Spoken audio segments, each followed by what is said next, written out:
Guys তো আমাদের প্রথম হাফের ভিডিও করা শেষ হলো, এখনো দ্বিতীয় হাফের ভিডিও করতে হবে। ওখানে গিয়ে ওখানে গিয়ে একটা জায়গা আছে, ওখানে একটা ভালো জায়গা, সেখানে গিয়ে আমরা ভিডিও করব। আপাতত এই জায়গাটার ভিডিও শ্যুট করা শেষ হলো, আমরা এখন যাচ্ছি হেঁটে হেঁটে ওই জায়গাটায়।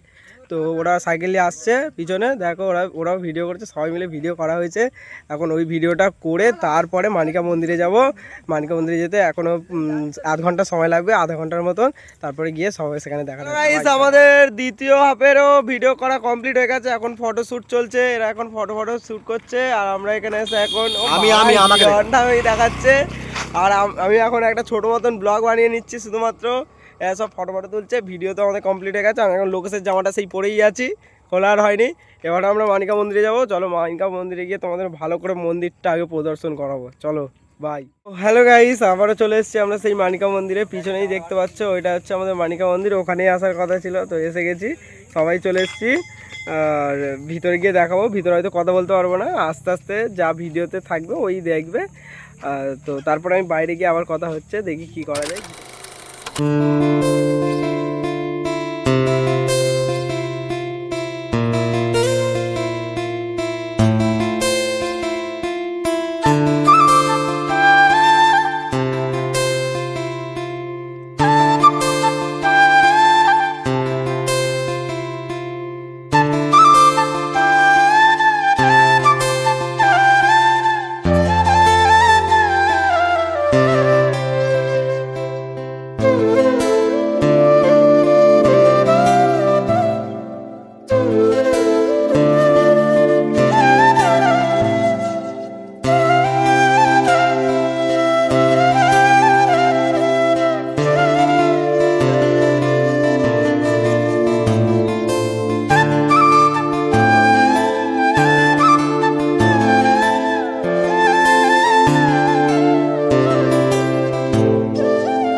আমরা এখন একটু পার্কের দিকে যাচ্ছি। পার্কটা খুব ছোট কিন্তু পার্কটা খুব ভালো, ঠিক আছে। তো আমরা এখন আসছি, আমি আর প্রীতম বসছিলাম, অর্ঘ আছে, আমি প্রীতম অর্ঘ বসছিলাম, মন্দিরে যাচ্ছি। আর এখানে এই কি বলে বলো না, তোমরাই বলো না, এনে বসে আছে।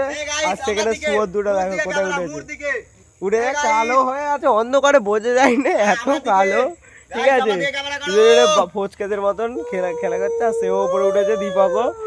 আর এ বাবুকে একটু মানে হালকা করে ডোজ দিয়েছে, ওই জন্য চুম মেরে গেছে প্রথম থেকে এসেই। আর ও এখন ওর দিকে ক্যামেরা করতে হবে। এখন দেখো দুজনে মারামারি করতেছে। আর কি বলি বলো না, এদিকে ওইদিকে একটা মূর্তি আছে, আমি ঠিক জানি না মূর্তিটা কার, ঠিক আছে। ওইদিকে যে দেখতে পাচ্ছ ওইদিকে মূর্তিটা, ওই মূর্তিটা হচ্ছে কার আমি ঠিক জানি না, বাট ওইটা মানে কোনো একটা বড় ব্যক্তিরও হবে হয়তো, নাহলে মূর্তিটা কেন দেবে ওখানটা। আর এখানে খুব সুন্দর জায়গা, এখানে নির্মল প্রকৃতির একটা জায়গা আছে, অনেক মানে এখানে কোনো ঘরবাড়ি বসতি নেই, ঠিক আছে। এটা একটা মানে ফাঁকা মাঠ বলতে পারো, আর মাঠের মাঝখানেই এই মন্দিরটা আছে, ঠিক আছে। মন্দিরটা দেখো না, কোনো ঘরবাড়ির পাশে নেই, এটা হচ্ছে মন্দিরদের যেটা মানে যিনি মন্দির করেছে ওই মালিকেরই হয়তো এই বাড়িটা আছে, এই যে পিছনে যে বাড়িটা আছে এটা মালিকেরই, এছাড়া আর কোনো এদিকে ঘরবাড়ি বসতি নেই। এখানে আছে হয়তো এখান থেকে 1 কিলোমিটার যেতে হবে, গেলে 1 কিলোমিটার নয়, ভুল হচ্ছে, ওই 200-300 মিটার যাওয়ার পরে একটা মানে ঘরবাড়ি পাওয়া যাবে। আর এছাড়া এখানে হচ্ছে সব মানে মাঠ, পুরো ফাঁকা মাঠ, আর কিছুই নেই। সন্ধ্যের পর থেকে মন্দিরে ছাড়া আর বাইরে কোনো মানুষ এখানে থাকে না, ঠিক আছে। বা মন্দিরটা খুব জাগ্রত মন্দির। এখানে যে যা এসে চাই, ঠিক আছে, সবাই সবার মতন আশা পূরণ করে নেয়। মা হচ্ছে জাগ্রত, তো মা সব কিছুই সবাইকে দেওয়ার চেষ্টা করে।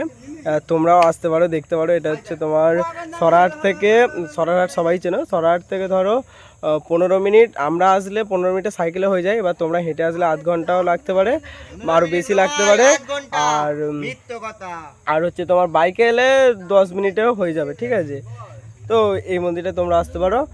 আর হচ্ছে এই ব্যাপার, ঠিক আছে ভাই, আমি আর কিছু বলতে পারছি না। ভাই টাটা। গাইস, এরা আবারও শুরু করে দিয়েছে নিজেদের ফটো তোলা ঠাকুরের সামনে। দেখে না, ফটো তুলছে এখন ঠাকুরের সামনে। এখন বাবার পর্ব চলছে, যে বাবার কাছে ঠাকুর তোলার পর্বটা চলছে এখন, দেখে নাও।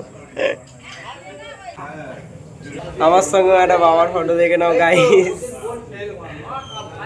তো গাইস, দেখে আমার জামাটা পরিয়ে দিয়েছে, আর আমি ওর জামাটা পরে আছি। এখন বসে বসে কি করব, ভিডিও করার চক্করে আমরা জামাও বদলে নিতে পারি, বউ পাল্টে নিতে পারি।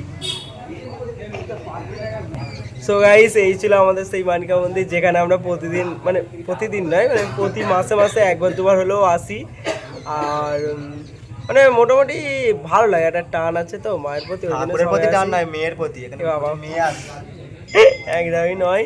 আর সে সেখানে বসে বসে ফোন ঘাটছে, আর এই কুকুর মুখো এখানে বসে বসে ফোন ঘাটতেছে। আর তারা কোথায় গেছে, দুজনে পার্কে অনেক ঘুরতে গেছে, আর আমি বসে বসে দুজন ব্লগ করতেছি, ঠিক আছে।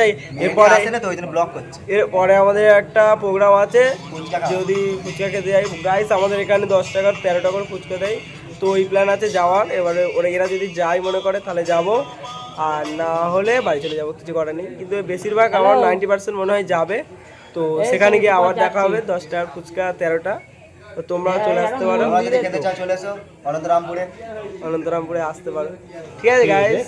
তো সেখানে গিয়ে দেখা হবে, সেখানে গিয়ে আরেকবার দেখিয়ে দেবো তোমাদেরকে, তারপরে বাড়ি চলে যাবো।